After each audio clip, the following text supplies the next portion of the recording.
IMF के executive board का इजलास का 4 सितंबर तक का शेड्यूल भी जारी। पाकिस्तान का नाम नई फहरिस्त में भी शामिल नहीं।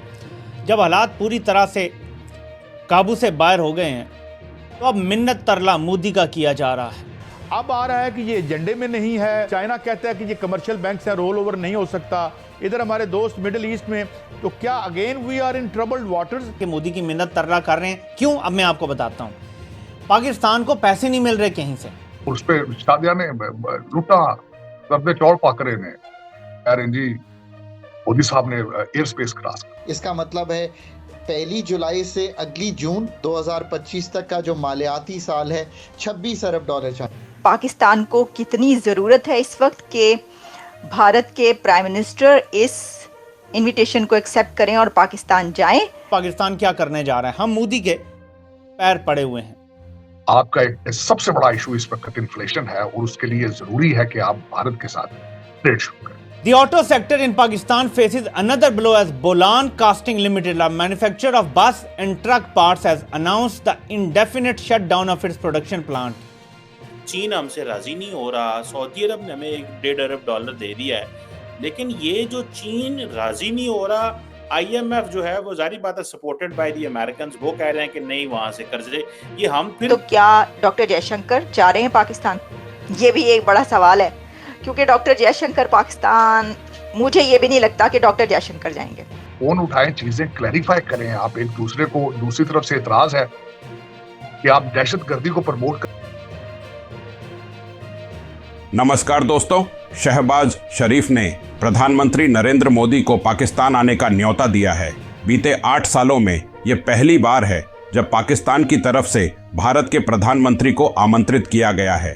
पाकिस्तान से न्योता आने के बाद अब पूरी दुनिया की नजर इस बात पर है कि तनावपूर्ण संबंधों के बीच भारतीय प्रधानमंत्री नरेंद्र मोदी पाकिस्तान जाएंगे या नहीं, या अपनी जगह भारत को रिप्रेजेंट करने के लिए किसी मंत्री को इस्लामाबाद भेजेंगे। पाकिस्तान इस समय गहरे आर्थिक संकट से गुजर रहा है। पाकिस्तान मीडिया ये चर्चा हो रही है कि हमारे हित में है कि मोदी साहब पाकिस्तान आए ताकि पाकिस्तान की आर्थिक स्थिति भी मजबूत हो सके। गले तक कर्ज में डूबे पाकिस्तान के हुक्मरानों ने वहां की हालत जैसी कर दी है। ये बात किसी से छिपी नहीं है। पाकिस्तान के PM शहबाज शरीफ अपने देश के माली हालत को ठीक करने के लिए आए दिनों किसी न किसी देश अथवा वित्तीय संस्थानों के आगे हाथ फैलाते रहते हैं। तो चलिए दोस्तों, आज की वीडियो की तरफ।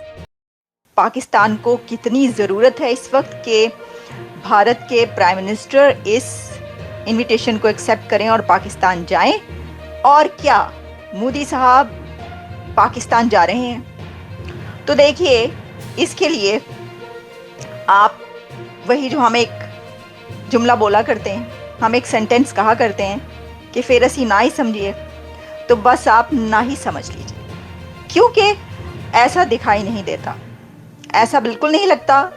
अभी हम तज्जिया करेंगे कि ऐसा मुमकिन है, पॉसिबिलिटी है या नहीं है, लेकिन अगर आप मेरा एनालिसिस पूछ रहे हैं और मेरा तज्जिया पूछ रहे हैं, तो ऐसी पॉसिबिलिटी इस वक्त नज़र नहीं आ रही कि इंडिया के प्राइम मिनिस्टर इस इनविटेशन को एक्सेप्ट करें अपने लिए और वो पाकिस्तान जाएं, क्योंकि बहुत टेंस रिलेशंस हैं कुछ अरसे से, काफ़ी ज़्यादा।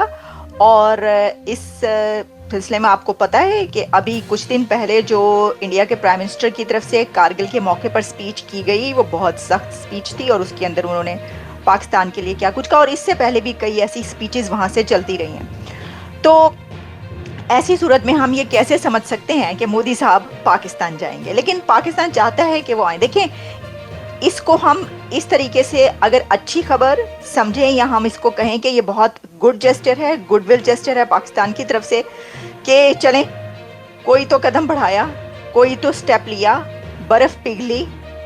ये जो कहा जाता है ना, डिप्लोमेटिक वे में कहा जाता है कि क्या आइस मेल्ट हुई है, बर्फ़ पिघली है जब कोई कॉन्फ्रेंस या मीटिंग होती है। तो उसके बाद तो मसला ये है कि पाकिस्तान को बुलाना ही बुलाना था। ये पाकिस्तान की ड्यूटी थी कि वो इंडिया के प्राइम मिनिस्टर को इनवाइट करें, क्योंकि पाकिस्तान होस्ट है। तो जो होस्ट कंट्री होता है वो उस कॉन्फ्रेंस, उस समिट के जो मेंबर कंट्रीज हैं उनको वो बुलाता ही है। ऐसा तो नहीं हो सकता ना कि आप कहें कि चाइना आ जाए, रशिया आ जाए, कजाकिस्तान आ जाए, ये सब कंट्रीज़ आ जाएं, लेकिन SCO के एक कंट्री इंडिया जो है, तो वो जो है हम उसको नहीं बुलाएंगे क्योंकि हमारी उससे जो है वो आपको पता है कि वो क्लीशे के जी दुश्मनी है। ऐसा नहीं हो सकता, ऐसा नहीं हो सकता था। पाकिस्तान ने बुलाना था, लेकिन आप ये भी बात याद रखिए कि पाकिस्तान को बहुत सख्त ज़रूरत है कि इंडिया के प्राइम मिनिस्टर तशरीफ लेकर जाएं। इंडिया जो कि पॉपुलेशन में दुनिया का सबसे बड़ा कंट्री, 5th लार्जेस्ट इकोनॉमी है, और इस वक्त हम ये देखते हैं कि भारत को तो ज़रूरत नहीं है पाकिस्तान जाने की। इस समिट को अटेंड करने की इंडिया के प्राइम मिनिस्टर को ज़रूरत नहीं है, बिल्कुल 1% भी उनको इसकी ज़रूरत नहीं है। कोई फ़र्क नहीं पड़ता उनको अगर वो इस समिट में ना जाएं। डॉक्टर साहब, पाकिस्तान ने भारत के वज़ीर-ए-आज़म नरेंद्र मोदी को SCO शंघाई कोऑपरेशन ऑर्गेनाइजेशन में पार्टिसिपेट करने के लिए अक्टूबर की दावत दी है। आपको क्या लगता है, एक तो ये बताएं कि वो इस दावत को कबूल करेंगे, दूसरा कल नरेंद्र मोदी साहब जो है वो पाकिस्तान की एयर स्पेस से गुजरे हैं। बताया जाता है कि अमूमन जब डिग्निटीज़ इस तरह एयर स्पेस से गुजरते हैं तो वो हुकूमत के लिए कुछ पैगामात छोड़ते हैं, लेकिन नरेंद्र मोदी साहब ने वो पैगाम भी कोई ऐसा नहीं छोड़ा, लेकिन वो चित्राल से एंटर हुए और लाहौर से अमृतसर और वो दिल्ली चले गए।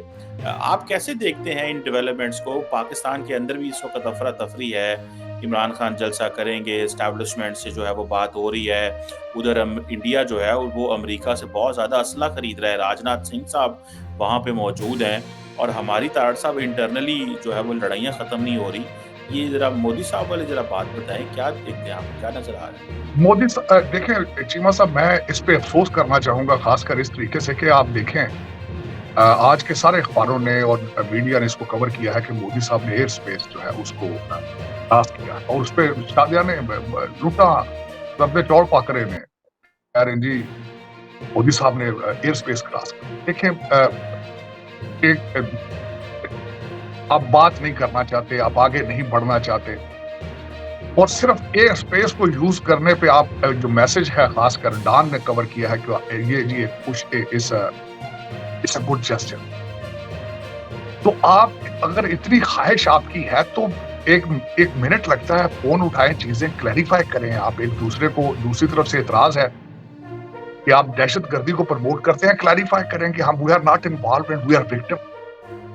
ये इतना मुश्किल काम नहीं है। अगर आप IMF को पैकेजेस दे सकते हैं, अगर आप CPEC के लिए चाइना के साथ डीलिंग कर सकते हैं, और जब आप CPEC बनाते हैं, बैंक ऑफ चाइना ले आते हैं हर शहर में, लोगों को चाइनीज जबान सिखाना शुरू कर देते हैं, लेकिन साथ अपने दूसरे पड़ोसी के साथ आपके जो हालात हैं वो इतने खराब हैं जिसकी हद नहीं। हालांकि आपका एक सबसे बड़ा इशू इस वक्त इन्फ्लेशन है और उसके लिए जरूरी है कि आप भारत के साथ ट्रेड शुरू करें, लेकिन उस तरफ तवज्जो नहीं।